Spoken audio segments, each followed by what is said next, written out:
When you employ somebody, I think you can expect this with an honest day working. Tony expects a lot from himself, so he expects it from everybody else. That's just how it is. Well, I don't think we should run it like this. No, we're lucky that it didn't crack and just came as and that chunk falls off. So I'd say it pretty much. When you employ somebody, I think you can expect this. With an honest day working, Tony expects a lot from himself, so he expects it from everybody else.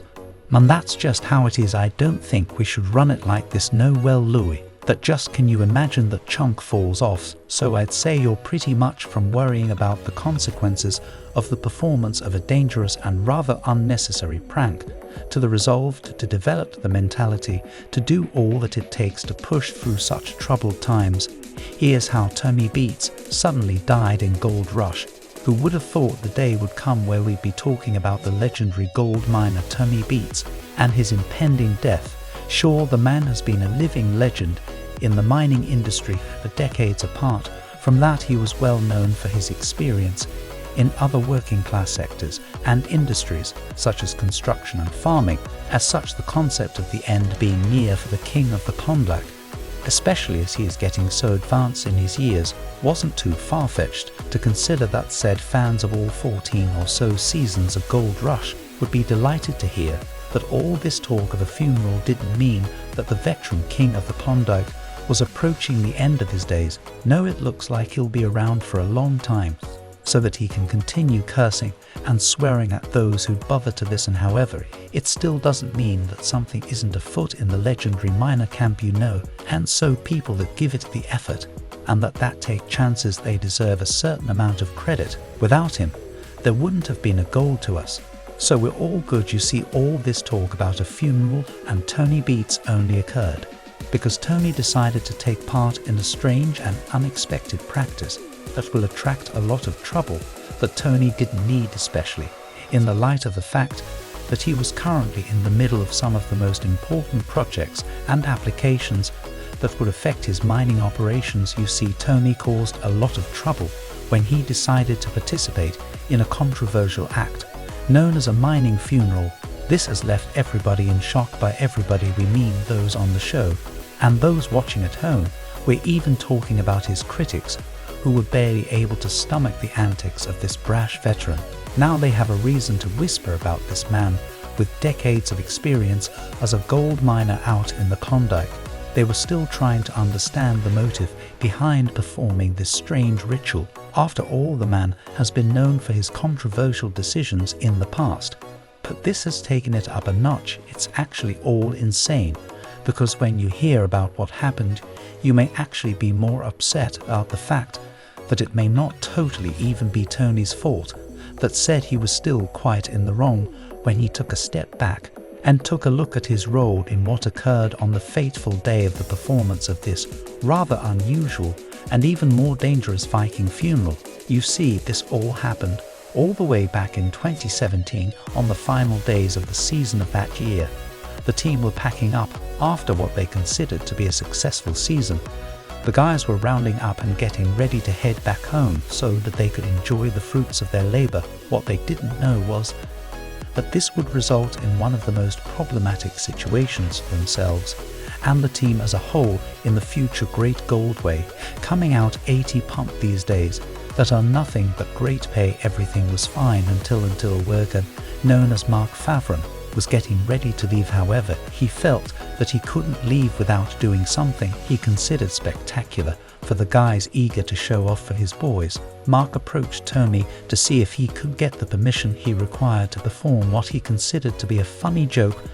The man was just strange like that. This is where Tony could have actually exerted his authority in a proper manner. Sure, he may not be a stickler to the rules or anything that may be considered orthodox, but after hearing about what this prank involved, he should have shut Mark down immediately. However, rather than doing so, he allowed the man to literally spark the flames that could threaten to burn his gold mining empire down in the future. So again, rather than stopping Mark from performing what is known as this Viking funeral, he watched as the rest of his men gathered so that Mark could douse gallons of petrol in the water As if that isn't damaging enough to the water and the environment as a whole, Tony and the rest of his men watched and cheered as Mark and another participant in this so-called prank set the water on fire, thereby completing this warped homage to the Norse funeral rites. Well, we hope that they all enjoyed this prank, because as we alluded to a host of problems followed this strange display of fire, they had failed to acknowledge the fact that not only was this act highly immoral, as they were pumping tons of dangerous toxins and carcinogens into the environment, this reckless and borderline malicious prank was highly illegal. Let's try and ignore the fact that they were damaging the innocent wildlife that would be forced to endure the consequences of this ridiculous prank. Mark and Tony were also putting the rest of their men at risk for some silly spectacle.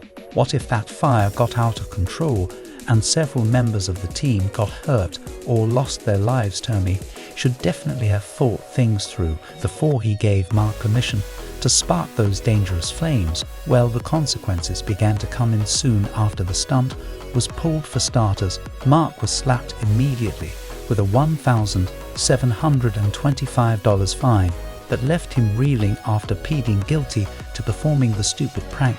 Before long, Tony found himself in Yukon Territorial Court to make himself accountable to the authorities. After all, not only had he allowed the prank to occur on his watch, he also made the stupid mistake of failing to report the matter to the authorities, like he was supposed to in such a situation. Maybe he never realized the extent of what may have happened under his watch, but they may have been suspicious that he just didn't care. Either way, he allowed the authorities to find out about this dangerous act when the show was broadcast to the world, and that of course will not do it all. This unexpected move and the adverse impact it may have had on the environment as a whole has left fans wondering about the significance of the act and how it may affect Tony's position on the Gold Rush TV show.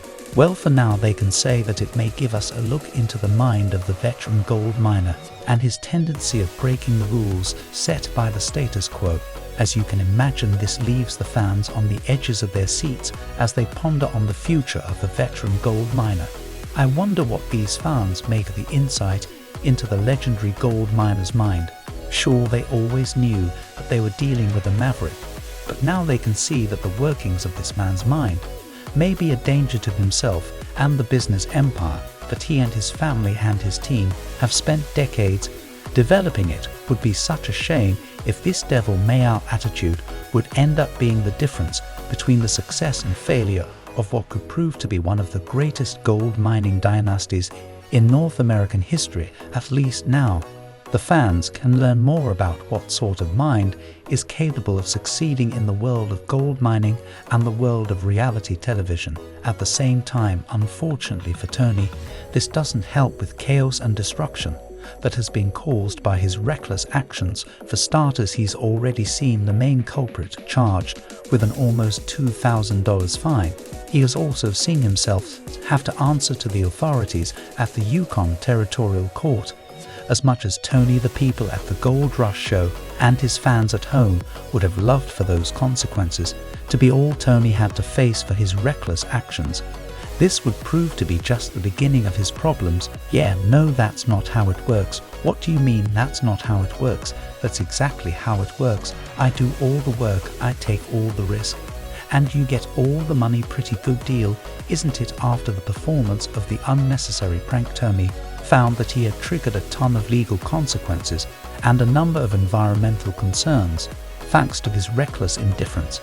In the face of the Viking funeral, Tony would find that the consequences would go beyond even the realm of his beloved TV show, as he'd soon discover that the funeral has become a major point of discussion for those watching at home, and those working on the show. Perhaps even more troubling, the matter had also become a major talking point for the authorities, who were troubled that Tony would allow his men to perform such a silly prank. What's worse is that this has now linked itself to the very ability for Tony's mining operation to function to its full capacity. The consequences of these actions have proven to be so grave that even the fans cannot believe that they may have to speculate on the future of one of their most favorite characters on the show.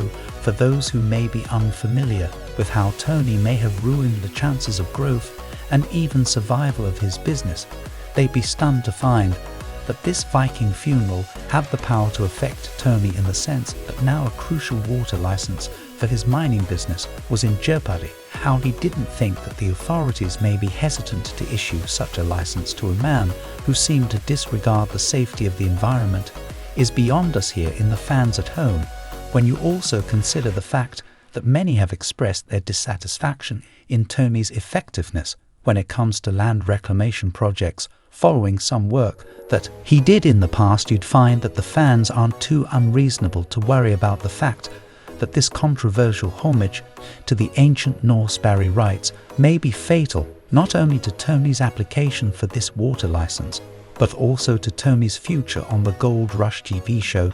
The prank is looking less hilarious by the moment.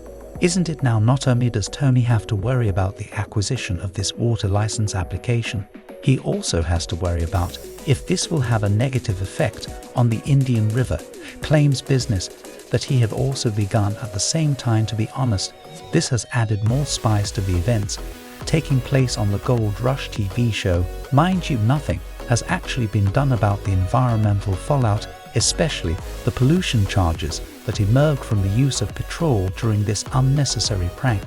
Remember, that was the inflammatory agent that Mark was able to use to attain the full spectacle of the Viking funeral. At the fact that Tony always seemed less bothered about land restoration projects that he needed to perform after some of his environmentally disruptive gold mining activities, and you find that the fans have reason to doubt when it comes to the continuity of Tony Beets' presence on the Gold Rush TV show, and even a gold miner as well, with the fact that his future in the Indian River claims was also at stake. It seems as though Tony was truly in a tight spot that he had only himself and maybe Mark Fron to blame. However, as time goes on, the fans come to terms with the fact that the impact of Tony's water license application was integral to the man's future, and as such the tension grew double-fold as they realized that the future of the legendary miner was truly in the balance with his participation in an act that seemed to promote the unethical use of petrol in an environmentally hazardous manner. Thanks to the release of dangerous toxins and carcinogens, there can be little surprise if or when fans find out that Tony was unable to secure that important water license after all the consequences were not some fictional repercussions that only affected the context of the show. No, these acts were affecting the environment in real time, and somebody had to pay as such. Fans wait intensely at the edges of their seats so that they can see if it is possible for Tony to get that much needed water license. It must be annoying for the other teams on the show, as they also find that theirs in the future of the show is hanging in the balance as they waited for the result of this water license application.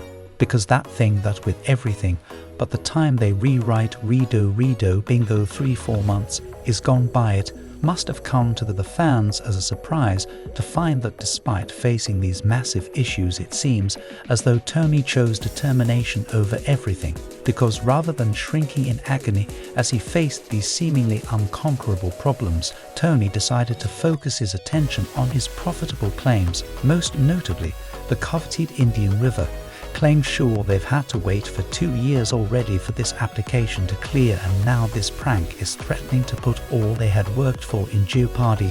Somehow Tony managed to gather himself together so that he can keep his eyes on the things that are in progress. So far, for example, he was keen to keep his focus on the mining activities that were taking place at Nugget Cut on Paradise Hill. While this decision proves to show Tony's ability to fashion some financial strategy that is set to benefit his business and his family, it also shows that Tony is one tough nut to the crack. It was going to take more than a few problems for him to be totally thrown off course.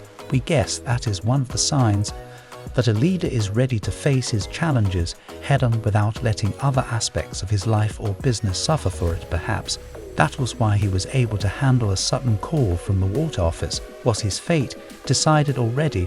That didn't matter. What mattered was that the fans watched as one of their favorite cast members seemed to be able to weather the storm in this tale of determination in the face of many trials This allowed him to show an admirable commitment to the pursuit of gold in the face of trials and tribulations, and as such this proved to add more layers to the character that is the legendary Tony Beets. Whether or not he had to deal with the pesky mining authorities and their annoying water license applications, Tony decided that he had to focus on other important tasks, such as the transportation of heavy mining equipment to the Indian River. Claims perhaps the most notable of these equipment was a 950 excavator that was needed to do some of the heavy work in the mines of the Indian River. When it was time to deal with this daunting task, Tony's interesting character came into play again. To complete this task, Tony decided to make use of an old lowboy to move the heavy equipment to its destination. This served to display the practical mindset of the boss, as he aimed to bypass the harsh disassembly process that is normally required for the regular transportation of equipment. Such is the contradictory nature of this character. How could such a rational mind have allowed Mark to perform such a prank that nobody else asked for? Now they are in hot soup, and it seems as though there's nothing they can do to get out of this lurch, but work their way out of it. However, it still didn't mean that he still wasn't thrown by a surprising call from the water board. This, however, may not have been as surprising as the fact that he learned that he may have to reapply for this water permit following the events of this unnecessary prank. It may prove to be too much for the mining veteran, because he and the rest of the world are aware that the rewriting and the resubmission of the water license application was something that could take months, if not years. Now he was forced to consider the fact that this prank meant that the current season might end up being a total waste, and now they may have to deal with the thankless task of moving all this heavy equipment without having anything to show for it. To make matters even worse, this will mean that they totally failed to come anywhere close to their target of extracting 9,000 ounces of gold from the front of the mines that season.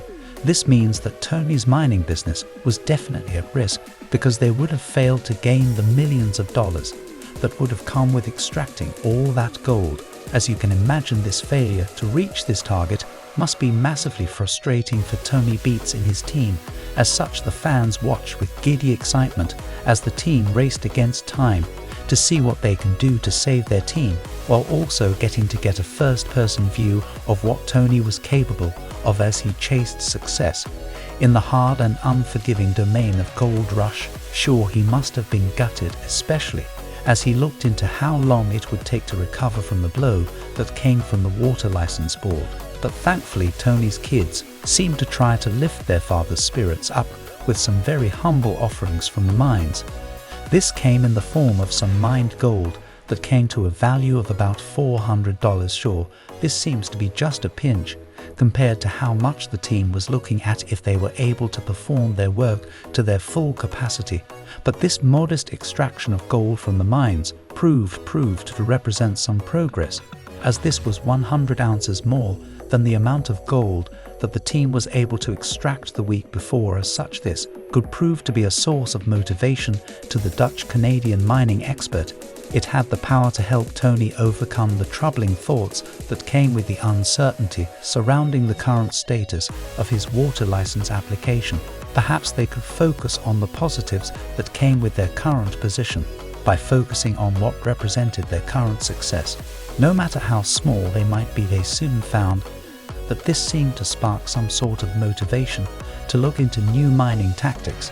It also pushed them to explore and research alternative locations to start mining on that way. They have even more options that they could rely on to support their mining operations. With any luck, this could be the positive twist that they needed to maneuver through the unpredictable world of gold mining. What this also ends up proving is that Tony is truly one tough nut to crack, thanks to his decades of experience and the determination that helped him push through all those years. Tony had even found some success in other industries. For example, even before Tony stepped onto any mining fields, Tony had already developed a wealth of experience in the fields of agriculture and construction, just like we mentioned before, as well as heavy equipment operation and oil pipeline maintenance. As you can see, it looked like he was more than prepared for a life out in the gold mines. Thanks to this wealth of experience in other fields, this shows that this man was a man who had a clear dream and vision. When he decided to become a gold miner, his dream was a dream of becoming a gold miner. Over time, he achieved this dream so well he soon became the so-called King of the Klondike. With any luck, our Royal Highness will be able to overcome his pressing issues so that he can attain his target of 9,000 ounces of gold. Maybe next time he'll be wise enough to avoid performing a prank as silly as the Viking funeral, from worrying about the consequence of the performance of a dangerous and rather unnecessary prank, to the resolve to develop the mentality to do all that it takes to push through such troubled times. Here's how Tony Beets suddenly died in the gold rush.